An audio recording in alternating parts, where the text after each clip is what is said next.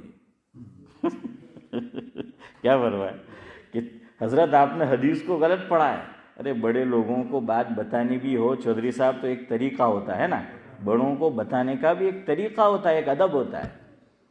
اللہ اکبر, یہ بھی صحابہ سے سیکھو. اللہ کے نبی صلی اللہ علیہ وسلم نے, ذاکر بھائی, نماز میں دونوں باتیں ہوئی ہے کہ حضور نے کم بھی پڑھا دی ہے اور زائد بھی پڑھائی ہے. دونوں ہوا ہے کہ کم بھی پڑھا دی کہ جتنی رکعت تھی اس سے کم بھی پڑھائی, اور زائد بھی پڑھائی. تو صحابہ نماز کے بعد شبیر چچا حضور اکرم صلی اللہ علیہ وسلم سے ادباً یوں عرض کرتے ہیں, مفہوم ہے کہ حضرت نماز میں رکعت کی زیادتی ہو چکی ہے یا پھر معاملہ کچھ اور ہے. یہ نہیں کہا کہ آپ نے 5 رکعت پڑھا دی, کیا فرمایا کہ حضرت کچھ زیادہ ہو چکی رکعت, کچھ زیادہ ہے. حضور فوراً سمجھ گئے کہ میں نے رکعت کیا کر دی ہے, زیادہ جو ہے وہ پڑھا دی ہے. دیکھیے یہ انسانی غلطی ہے, بھول ہے.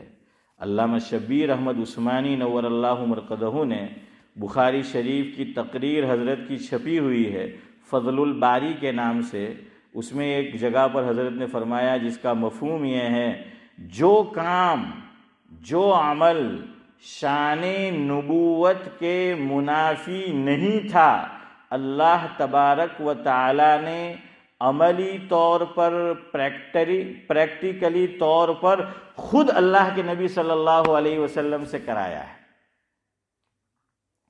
اور جو عمل شان نبوت کے منافی تھا تو اس کے لیے نبی کی ذات اس کو استعمال نہیں کیا گیا، اسے کام میں نہیں لایا گیا، بلکہ حضرات صحابہ کرام پر سے وہ عمل کو گزارا گیا، تاکہ پریکٹیکلی طور پر عملی طور پر امت کے سامنے کیا آ جائے، بات آ جائے، مسئلہ آ جائے، مثال آ جائے، نمونہ آ جائے۔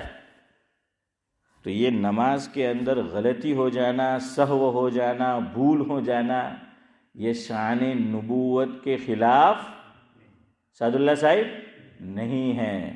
جب شان نبوت کے خلاف نہیں ہے تو شان امامت کے خلاف کیسے ہو گیا؟ اب یہاں اللہ کے گھر میں بیٹھا ہوں، میں اپنے لیے نہیں کہہ رہا ہوں، خدا کی قسم، لیکن اپنا ذہن بناؤ، امام بھی امام ہوتا ہے، چاہے کوئی ہو، ہاں وہ بھی انسان ہے۔ جیسے دنیا کے جھمیلے میرے اور آپ کے ساتھ لگے ہوئے ہیں، دنیا کے دیگر ائمہ کے ساتھ بھی یہ سب جھمیلے لگے ہوئے ہیں۔ کبھی اس سے کچھ ایسی بات ہو جائے، ایسی چیز ہو جائے، ادب کا لحاظ کرو، ہاں وہ انداز ہوتا ہے کہنے کا بھی، پوچھنے کا بھی۔ ہمارے یہاں اگر امام نے کہیں نہیں بھی کہے تو باہر نکلے نہ ہوں کہ نکے آ جائیں ان کے کھالا ہے تو لڑنے آولا ہے، دیکھیں دماغ آ جائے ان کے ٹھکانے نہیں ہوتے ان کے، دیکھیں گھر والے آتے لڑنے آولا ہے، آ جائے کہ ان کے مسئلوں سے پرابلم سے، ارے کچھ ہو تو جا کے پوچھ اور اس کی مدد کر، وہ تو کرنا نہیں ہے، تبصرے کرنا ہے، مذاق اڑانا ہے، تمسخر کرنا ہے۔ جس کے پیچھے ایمان کے بعد جو سب سے اہم فریضہ دین میں ہے اور سب سے پہلے پوچھ گچھ اسی عمل نماز کی ہوگی، جن کے پیچھے تم ادا کر رہے ہو، تمہاری نماز کا دار و مدار امام کی نماز پر ہے، اسی کا تم مذاق اڑاتے ہو، تمسخر کرتے ہو۔ ارے یہ تمہارا وکیل ہے، تمہارا کیس لڑ رہا ہے، اس کی قبول ہوگی تو تمہاری ہوگی، لیکن نہیں، الٹی چال چلتے۔ شریعت کا مزاج دیکھیں آپ، اللہ اکبر، قربان جائیے۔ امام سے نماز میں غلطی واقع ہو جائے تو لقمہ جب ہم دیں گے تو امتیاز بھائی کیا بولنا ہے؟ سبحان اللہ، جزاک اللہ۔ ہاں یہ تو بار بار میں نے آپ کو یہ بات کہی ہے یا آپ نے سنی ہے، آپ کہے، ورنہ عام طور پہ ہم کیا بولتے ہیں؟ جزاک اللہ، یہ ہوئی نا بات ہے جاوید بھائی، تو کیا بولتے ہیں؟ اللہ اکبر، حالانکہ اللہ اکبر کا یہ موقع نہیں ہے۔ سبحان اللہ، اللہ اکبر تو تعجب کے موقع پر بولا جاتا ہے۔ کب بولنا ہے؟ تعجب کے موقع پر، انسان حیران ہو جائے کسی کام کو دیکھ کر، تعجب تو اللہ اکبر ہے۔ اور جب غلطی ہو جائے تو کیا بولنا ہے؟ سبحان اللہ۔ سبحان اللہ کا معنی یہ ہے، مفہوم یہ ہے کہ اللہ تبارک و تعالیٰ کی ذات ہر عیب سے، ہر نقص سے پاک ہے، غلطی سے بھی پاک ہے، سہو سے بھی پاک ہے، بھول سے بھی پاک ہے۔ امام کے اندر اتنا شعور ہونا چاہیے جس کو آپ امام بنائیں کہ یہ میرے مقتدی، میرے پیچھے جو نماز پڑھ رہے ہیں، انہوں نے سبحان اللہ کہا ہے، اس کا مطلب یہ ہے کہ مجھ سے کیا ہوئی ہے؟ غلطی ہوئی ہے، یہ مجھے متنبہ کیا جا رہا ہے۔ اچھا، یہاں سبحان اللہ بلوایا، علماء نے لکھا کہ مقتدی خود بھی یوں کہہ رہا ہے کہ بھائی غلطی سے پاک نہ ہم ہیں، نہ تم ہو، نہ تو ہے، وہ تو پاک تو اللہ کی ذات ہے۔ تو یہ فلسفہ ہے، اس لیے یہ جملہ رکھا ہے کہ کیا کہہ دو؟ سبحان اللہ جو ہے وہ کہہ دو۔ عالمگیر رحمت اللہ علیہ، آپ سب جانتے ہیں، بڑے نیک بادشاہ گزرے ہیں، ان کے زمانے میں مسجد کا ایک امام تھا، امام صاحب سے غلطی ہو گئی نماز میں، عالمگیر علیہ الرحمہ نے اپنے ایک خادم کو بھیجا کہ جاؤ جا کر اس کے حالات معلوم کرو، معلوم یہ ہوتا ہے کہ کسی غم میں ہے، تکلیف میں ہے، اس وجہ سے نماز میں ہو گیا، رپورٹ مجھے دو اور ہم اس کی اس تکلیف کو دور کر سکتے ہو تو دور کریں گے۔ اور ہمارا معاملہ یہ ہے کہ امام کو ہی دور کریں گے ہے شبیر چچا، کیا معاملہ ہے کہ ڈائریکٹ امام کو ہی دور کریں گے،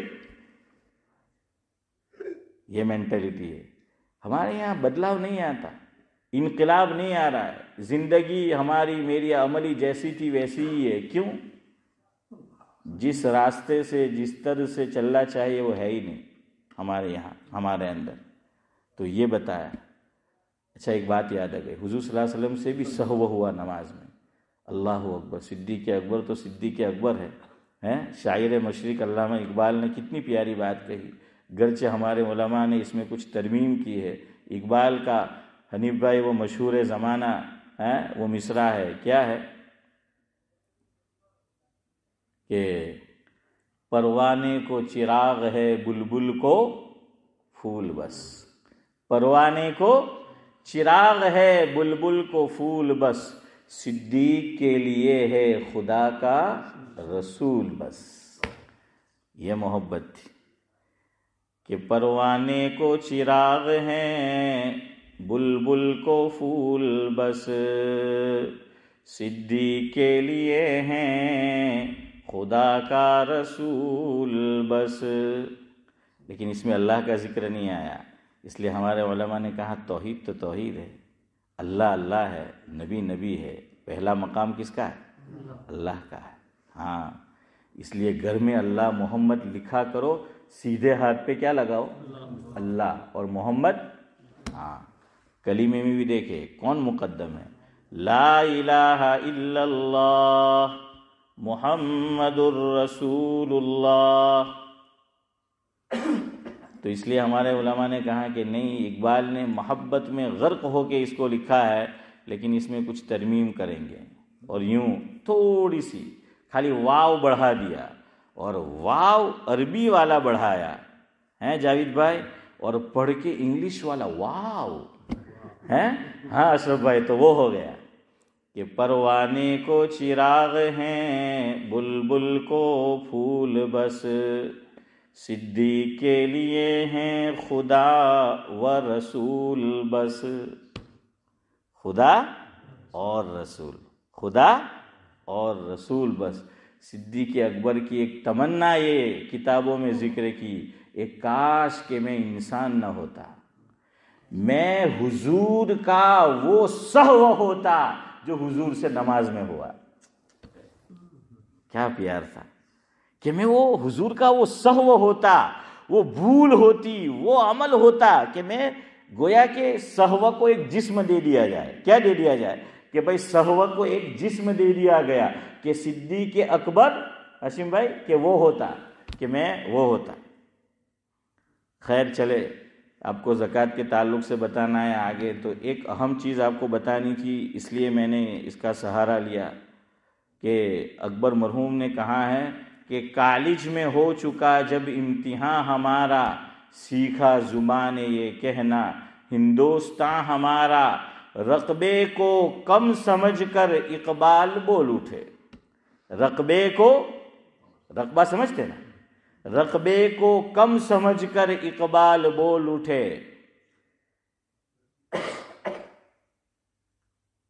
ہندوستان نہیں سارا جہاں ہمارا۔ کہاں ہے نا اقبال میں؟ ہاں کیا ہے وہ شعر؟ سارے جہاں سے اچھا ہندوستان ہمارا، ہم بلبلیں ہیں اس کی وہ گلستاں ہمارا۔ لیکن آگے ایک بات کہی ہے، مذہب نہیں سکھاتا آپس میں بیر رکھنا، ہندی ہے ہم وطن ہے ہندوستان ہمارا، مگر اب تو وہ چیز نہیں رہی۔ اب ہم کیسے بولے؟ کسی نے کہا اقبال آج کے ہندوستان کو دیکھ کر ہم کیسے یوں کہیں کہ سارے جہاں سے اچھا، کہا کہ دیکھو آپ آ کر کہ کیا حالت کر دی ہے. ہاں، اور ایک خاص قوم کو، کمیونٹی کو ٹارگیٹ کیا جا رہا ہے، ان کی عبادت گاہوں کو ٹارگیٹ کیا جا رہا ہے. ہاں، اور اس سے آگے اب ان کی جائیداد کو، ان کے مکانات کو، ان کی دکانات کو آپ دیکھ لیجئے، نیوز میں آپ دیکھتے سنتے رہتے ہیں. میں نے ابھی ایک شعر لکھا تھا، جب اب مساجد کو شہید کیا جا رہا ہے وہاں خواہ مخواہ، تو اللہ نے لکھوایا کہ دلوں میں بھری عداوت ہے، دلوں میں بھری عداوت ہے، ہاتھوں میں کھیلتی عدالت ہے.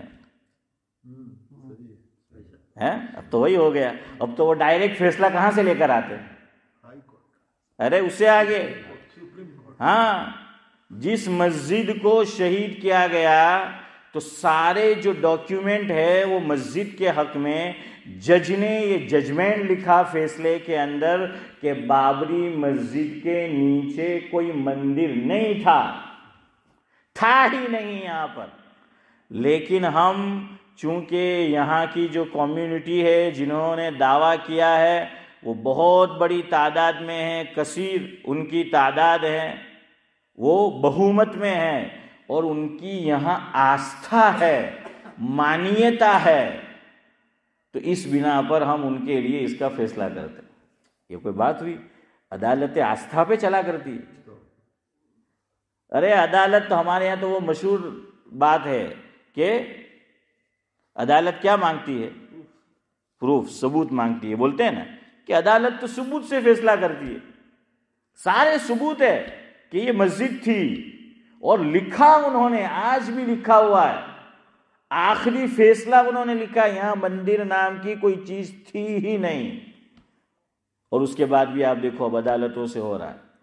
حالانکہ اب وہ میں ٹاپک میں نہیں جاتا، وہ سب آگے بھی فیصلہ لکھا جا چکا ہے کہ یہ نہیں ہوگا، دوسری مساجد پہ کلیم نہیں کیا جائے گا، فلانا فلانا، لیکن نہیں. تو دلوں میں بھری عداوت ہے، ہاتھوں میں کھیلتی عدالت ہے. اب تو ہی بتا مسجد ہماری کیسے رہنی سلامت ہے، کہ اب مسجدیں جو ہیں وہ کیسے وہ سلامت رہے گی. تو اب تو مذہب تو نہیں سکھاتا آپس میں بیر رکھنا، لیکن دیکھو کیا ہو گیا. تو اقبال نے یہ کہا تو اکبر نے چوٹ کی کہ یہ توحید کے خلاف ہے. اکبر کی توحید دیکھیے آپ، اکبر توحید میں کتنے پکے تھے. حضرت مولانا ابرار احمد صاحب دھلیوی رحمۃ اللہ علیہ سناتے تھے کہ اکبر تھے تو دنیاوی فنون پڑھے ہوئے، جج تھے اپنے وقت کے،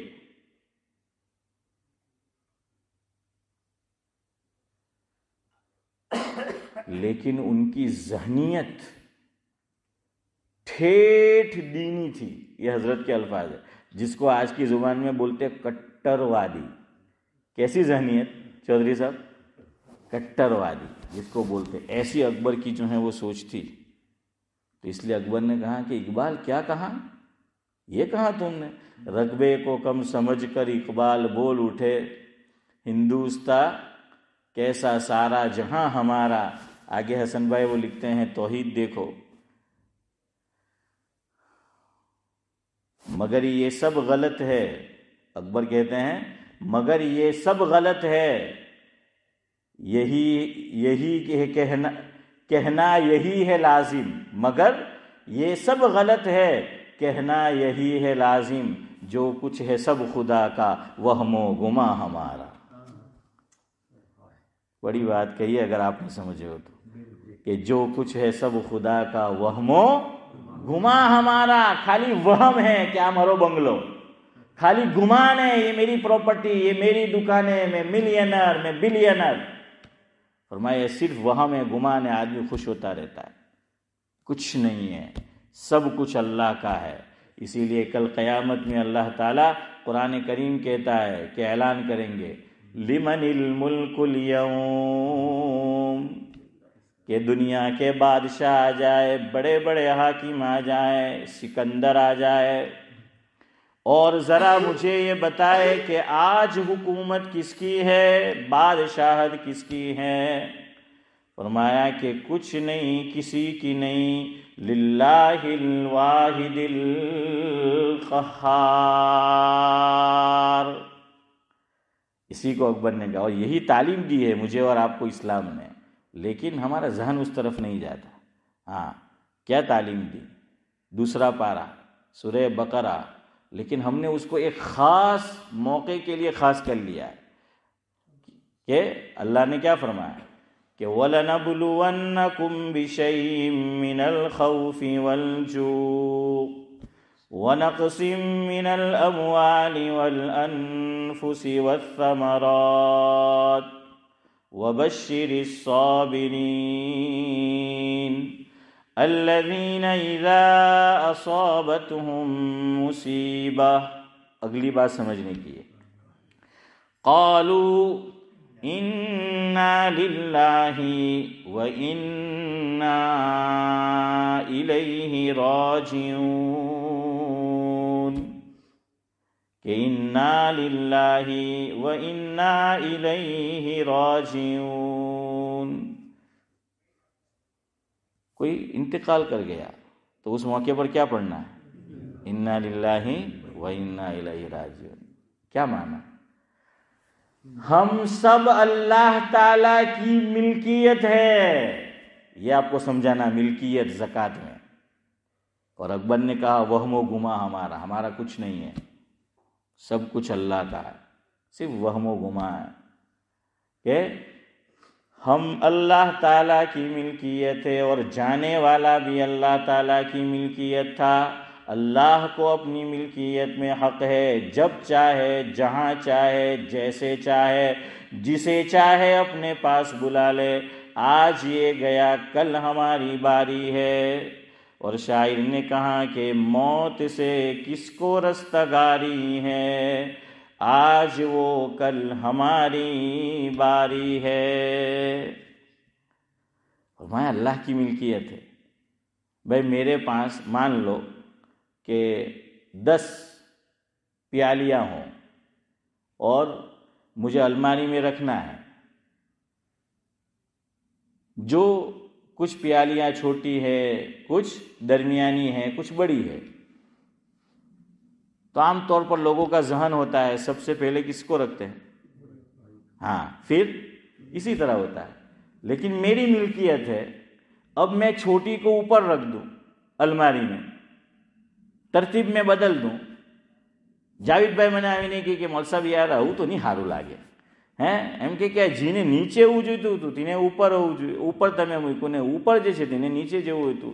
તો મેં કહેવા કે ભાઈ એ તો મારી મરજી હે, એનો માલિક મેં છું, મેં જ્યાં મૂકું ત્યાં. તો જાવેદભાઈ કહે ચાલો ભાઈ થવા દો, કંઈ નહીં, હવે તમારી મરજી હે, તમને એવું લાગે તો તમારી મરજી. تو اسی طرح اللہ تعالیٰ چاہے تو اولاد ایک چھوٹے بچے کو بلا لے اپنے پاس، چاہے تو نوجوان کو بلا لے، چاہے تو بوڑھے کو بلا لے. وہ ماں باپ بولتے ہیں نا، ماں باپ ہے نا، نکل جاتی ہے. نوجوان بیٹا دنیا سے چلا جائے باپ کی موجودگی میں تو باپ کیا بولتا ہے کہ اللہ میں ڈوہو થઈ ગયો હે ઝાકીરભાઈ કે તારે લેવાનું મને હતું તમે મને લઈ લીધો. نکل جاتا ہے. نہیں بولنا چاہیے لیکن ایک جذبات ہے، ایک جملہ نکل جاتا ہے. کوئی ایسا انٹینشن نہیں ہوتا. ایک وہ تو باپ ہی جانتا ہے جس کی نوجوان اولاد دنیا سے چلی گئی ہو. میں نے ایسے لوگوں کو دیکھا ہے کہ ماں باپ کی نوجوان اولاد دنیا سے چلی گئی، دماغی سنتولن خراب ہو گیا ہے. ہاں صدمہ لگ گیا، بالکل صدمہ. دماغی سنتولن خراب ہو گیا، وہ پاگل ہو گئے. کیوں؟ نوجوان اولاد دنیا سے چلی گئی. میرے یہاں جب پہلے بچے کی پیدائش ہوئی 3 گھنٹے وہ زندہ رہا تھا، اس کا نام بھی میں نے ابراہیم رکھا تھا. جب اس کا انتقال ہو گیا کئی دن میری بیوی کو لگے نارمل ہونے میں. میں اپنے گھر کی بات کہہ رہا ہوں. اور اس نے، بیوی نے اور میں نے کوئی زیادہ گھنٹے اپنی گود میں نہیں کھلایا. 3 گھنٹے وہ زندہ رہا تھا. ڈاکٹر نے پہلے سے بتا دیا تھا اس کو ہارٹ، کیا بولتے ہیں، ہاں وہ اس کا جو ہے وہ پرابلم تھا، تو انہوں نے کہا کہ یہ زیادہ زندہ نہیں رہے گا۔ میں خود کہتا ہوں خدا کی قسم، کئی دن لگے میری بیوی کو نارمل ہونے میں، اور یہ تو اللہ کا کرم ہوا کہ دوسرے ہی سال اللہ نے دوسرا ابراہیم دے دیا ہے۔ ہاں تو اس کو دیکھ کے غم بڑا مشکل ہے، اس لیے ہر موقع پہ فتوے مت لگایا کرو، جس پہ گزرتی نا وہی جانتا ہے۔ ہاں فتوے لگانا بہت آسان ہے، یوں بولا، وہ ایک کیفیت ہوتی ہے، بعض مرتبہ ایک کیفیت ہوتی ہے۔ اسی لیے دیکھیں شریعت نے کتنا لحاظ کیا، ہمیں سب سکھایا ہے۔ مفہوم ہے، آدمی جب دنیا سے جاتا ہے سعد اللہ صاحب، وہ عجیب کیفیت ہوتی ہے۔ بعض لوگوں کو سکرات بڑی سخت ہوتی ہے، اس کے منہ سے کوئی غلط کلمہ بھی نکلا تو کیا کرے، کیا کیا جائے گا؟ اس کو اللہ کو چھوڑ دیا جائے گا، چھوڑ دیا جائے گا اس کو، کہ وہ ایک ایسی اس کو تکلیف ہو رہی ہے، یہ بے چینی ہے اس میں، اس کے منہ سے کیا ہو گیا ہوگا، نکل گیا ہوگا، یہ ہم کہیں گے۔ પણ મારી ને તમારી હાલત હું અલ્લાહ બચાવે। આપણે કોઈના છેલ્લા ટાઈમ પર હોય ને તે કંઈ એવું બોલ્યો, બહાર આવીને હું કે ચાલો દુનિયામાં જ ભોગવીને ગયો, એમ કે મેં તો ત્યાં જૂતો એમ કે છેલ્લો જુમલો સાંભળવાનો હતો, એમ કે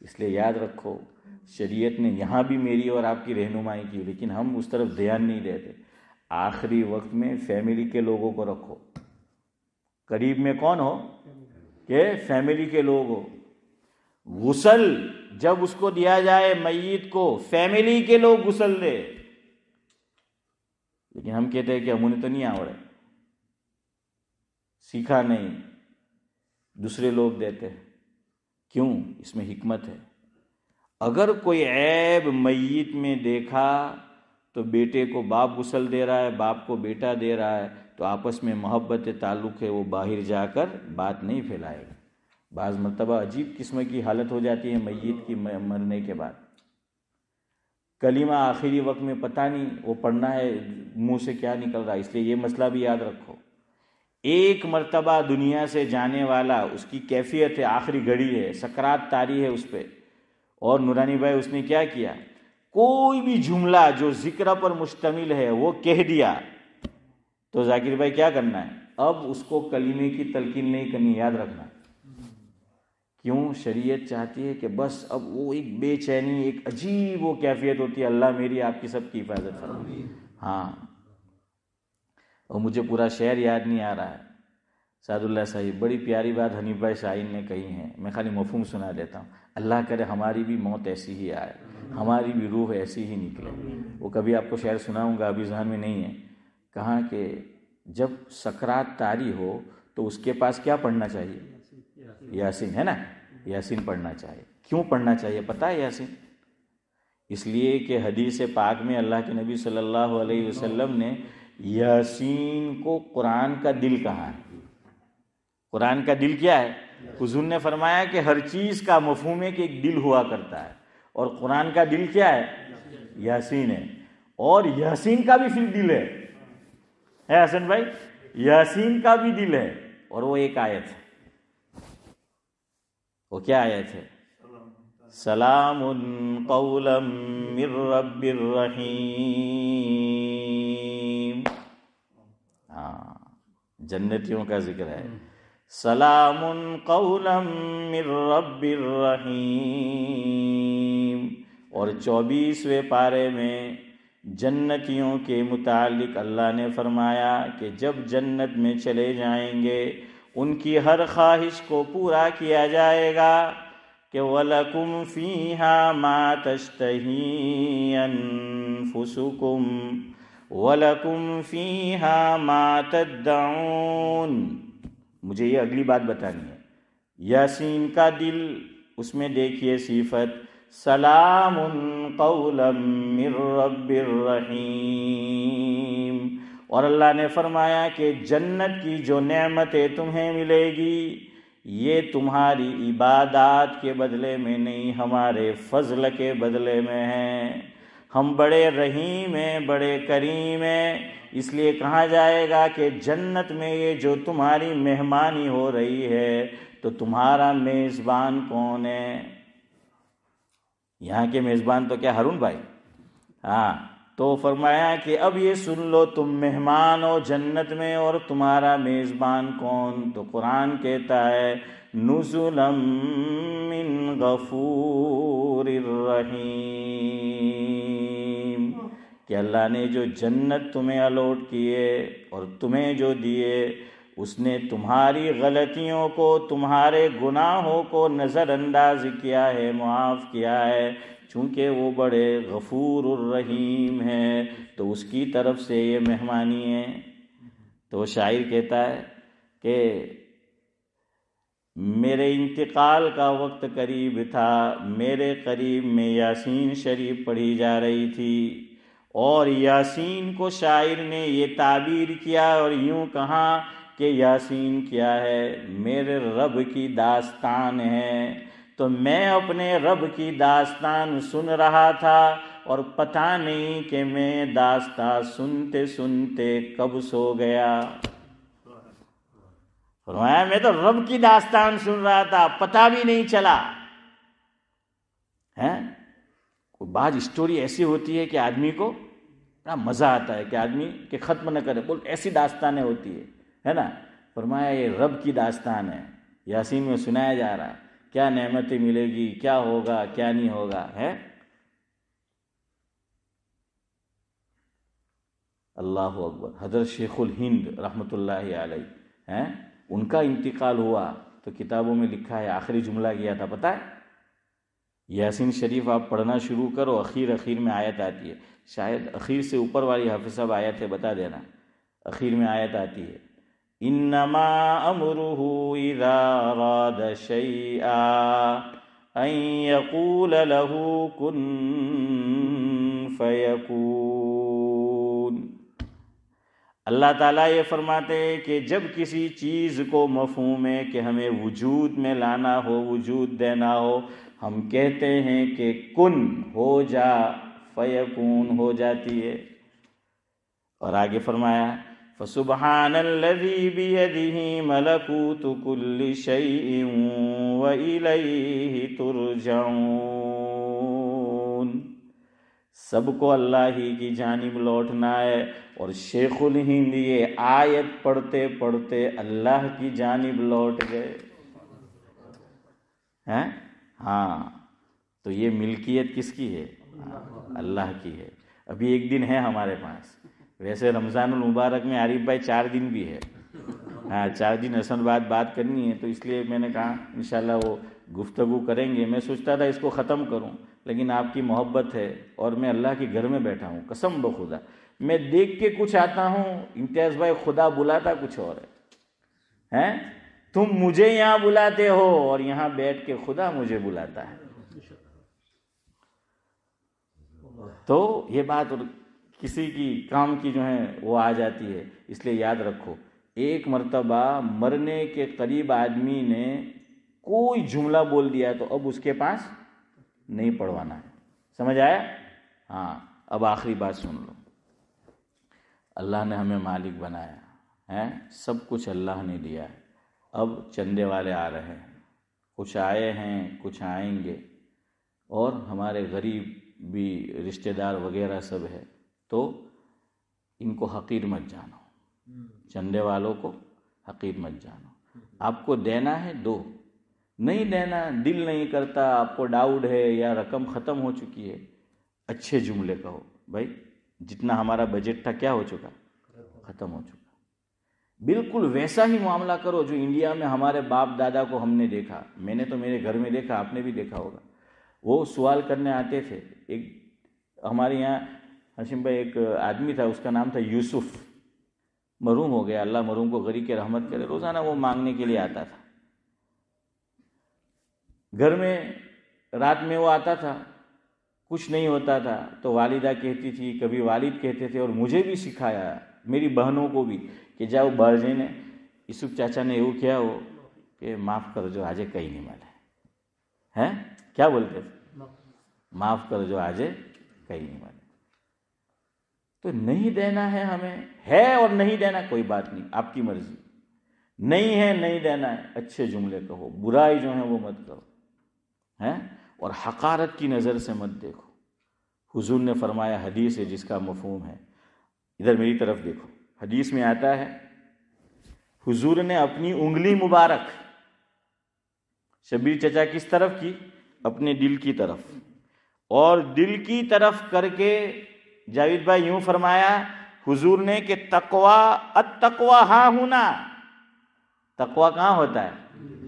یہاں ہوتا ہے تقوی۔ اچھا وہ بات تو ادھوری رہ گئی کہ یاسین کیوں پڑھی جاتی ہے، ہیں آپس میں مناسبت وہ پھر کبھی، یہ سن لو، یہ بات آئی، تقوی یہاں ہے۔ اگلا جملہ حضور کا سنو، بِحَسْبِ امْرِئٍ مِّنَ الشَّرِّ ان يحقر اخاہ المسلم او کما قال علیہ الصلاۃ والسلام۔ یہ فرمایا حسن بھائی، مفہوم ہے کہ آدمی کے برا ہونے کے لیے یہی چیز کافی ہے کہ وہ اپنے کسی مسلمان بھائی کو حقیر سمجھے۔ کیا سمجھے نورانی بھائی؟ کہ اس کے برا ہونے کے لیے آدمی خود کو سمجھتا ہے کہ میں تو بڑا تقوی والا اور حقارت۔ آج افریقہ میں میرا ایک دوست ہے، ہم ساتھ میں پڑھے نادر میں، میری بات چیت ہوئی، میں نے وہاں کے حالات پوچھے تو اس نے مجھے کہا، آج ہی اللہ کے گھر میں بیٹھا ہوں، قسم سے کہہ رہا ہوں کھا کر اللہ کی، اس نے کہا مول صاحب જેટલા આફ્રિકાના બધા માલદારો છે ને જે ધની બોન છે આપણા ઇન્ડિયાથી આવેલા લોકોને તો એકદમ હકીર સમજે, એકદમ હકીર સમજે ને મને કે આપણે જે ઇન્ડિયાથી આવેલા છે, હસબન્ડ વાઈફ ઇન્ડિયાના છે, ત્યાં પોયરા પેદા થયા આપણી પોયરી તો લે હે, પણ એ લોકોની પોયરી આપણા પોયરાને નહીં દે, ઇલ્લા માશાઅલ્લાહ। اور کہاں وہ پتہ چلتا ہے، وہ شاعر نے کہا ہے کہ اداؤں سے ٹپکتی ہے نگاہ، اداؤں سے جھلکتی ہے نگاہوں سے ٹپکتی ہے، اداؤں سے جھلکتی ہے نگاہوں سے ٹپکتی ہے، کون کہتا ہے عداوت پہچانی نہیں جاتی ہے۔ تو یہ بھی حقارت پتہ چل جاتا ہے، کہاں وہ حقیر اور دعوے ہیں دیندار ہونے کے، اور وہ سب بڑے بڑے داڑھی، پہلی صف میں نماز پڑھنے والے، حاجی، نماز، ایون مولوی، ہاں ایون مولوی، تو کہاں کہ وہ حقیر سمجھتے ہیں۔ اور مجھے اس نے اگلا جملہ کہا، اللہ کرے کہ ایسا نہ ہو، મને કે આફ્રિકાની ત્યાં ચોથી નસલ છે, મને કે તમારા યુકેની બી જે છે ને કેટલામી, મેં કહેવાય નહીં ખબર યાર, એ બધું કોણ જોયા કરે હે, તો મને કે જો એ ચોથી તમારી બી એવી જ નહીં નીકળે। આપણી કેટલામી આ